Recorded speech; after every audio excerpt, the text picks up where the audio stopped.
Hey y'all, it is time for Monday teaching philosophy, a little bit of wisdom from the classroom trenches. And today, I kind of want to talk about uh, teaching the child and not just the behavior. Uh, I'm starting a book called Heartless Teaching. And now, people hear that and like, oh my God, heartless teaching. But the book is about more so being aware of the trauma, but not using the trauma as an excuse to allow students to behave any kind of way. And a lot of times we use that, that understanding, oh, well, they've been through so much. We use that as permission for them to make whatever choice they want. And we still have to hold a high standard as teachers. You can build a relationship and understand the trauma of your students and still keep your standards high. We don't relax the standards. Oh, they say, oh, well, they can't do homework at home. Well, before then, you can come do your homework in the class at the beginning of the day while everybody else doing morning work on your homework. But it has to be done. I'm not going to relax my standards. I still expect homework to be done. When I was teaching second grade, that's what a lot of my second graders will come. Mr. Demby, I didn't get to do my homework. I said, well, go ahead and get started on it. Why? Because, my morning work, I never did like real morning work. I would do like word searches or color the numbers or add the addition and then color the stuff like that. I would do fun stuff so that the people, if you didn't finish your homework, you don't get to do the fun stuff. You got to finish your homework, but then you can still get it because throughout the day when I was a second grade teacher, I would, if we had just a little break, if you wanted to work on that coloring, go ahead. But it's almost time for writing, so you da da da da da. But that's the way I did. I still kept my standard high. I didn't say, oh well, no, I understand. You were in the hospital, so you couldn't do your homework. If your parents thought you were okay to come to school, come on, let's do your homework now. Okay, we know you were sick. I'm sorry. If you need to take a break, let's take a break. But come on, let's go ahead and do your homework. And so those are the ways I feel like teachers should become. You can't always use the trauma as an excuse. And children want boundaries. I have seen so many times where children want boundaries and somebody, oh, well, they feel sorry for the child, so they let them push. And instead of letting them hit that wall, they push and push and push. Children don't feel safe in a place with no boundaries. I'm just here to tell you, you think you are helping that child, but children do not feel safe in a place with no boundaries. That's why they fight at school because they know somebody gonna stop them. That's why they cuss the teacher out because they know the teacher, the teacher will take the cussing out and go on, and then the next day the teacher gonna love them just the same. Hey, baby, welcome to the class. Come on back in. Let me show you what you missed yesterday. Remember when you cussed me out? This is what you missed. So let's try to work on this today. But as a teaching philosophy, today I want you to just focus when you are starting. I know most of us are on summer break, but starting next year, do not allow the child's trauma to become the child. You are teaching the whole child. You are teaching that baby.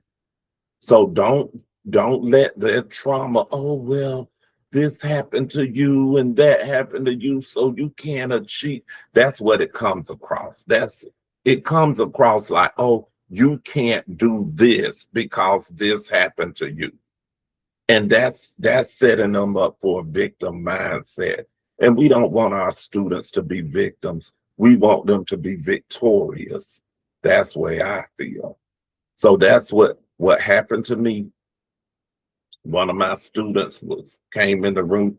This might have been one of my first years teaching in Kentucky. One of the students, I mean, she came in just screaming and cussing people out and calling names to people, calling this person name and doing this. And I say, girl, what's wrong with you? I mean, she carried on. So I told the kids, watch this video real quick. I need to talk to her. So I took her outside and gave her the right act.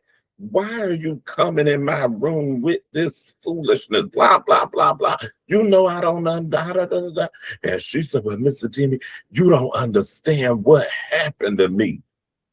And so I happened to say, well, really, I don't care what happened to you. It doesn't allow you to come in like this. Now, I do care what happened to you, but no matter what it was, it does not allow you to come in and be mean and hateful and disrupt the class. And so that's the kind of attitude you almost have to have. Like, you can care about, like I told her, I care about what happened. And if you need to come in and take a break, if you come in and say, Mr. Demby, I'm not feeling it today, can I just sit out? Go ahead.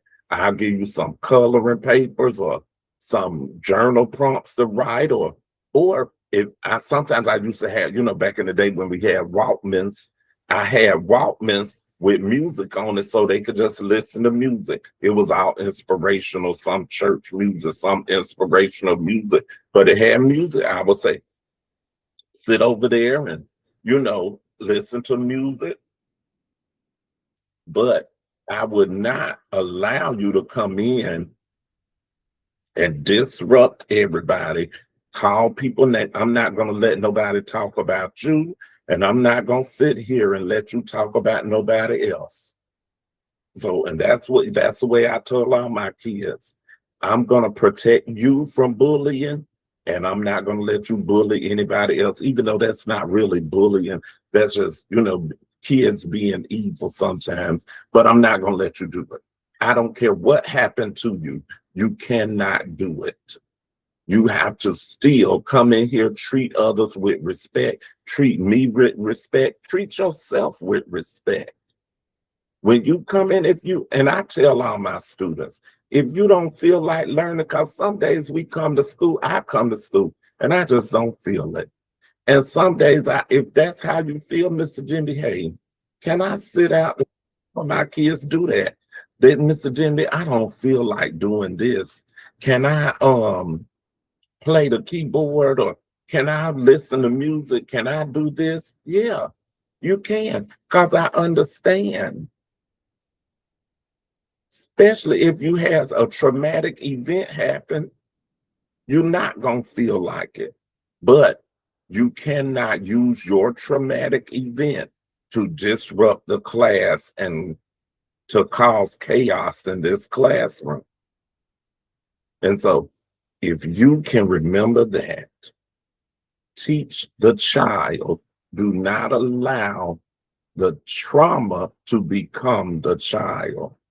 We are not teaching, don't allow that traumatic event that child experienced become who they are, because then they become a victim. And that's not who we teach. All of my children are victorious. Y'all remember, where the spirit of learning is, there is liberty.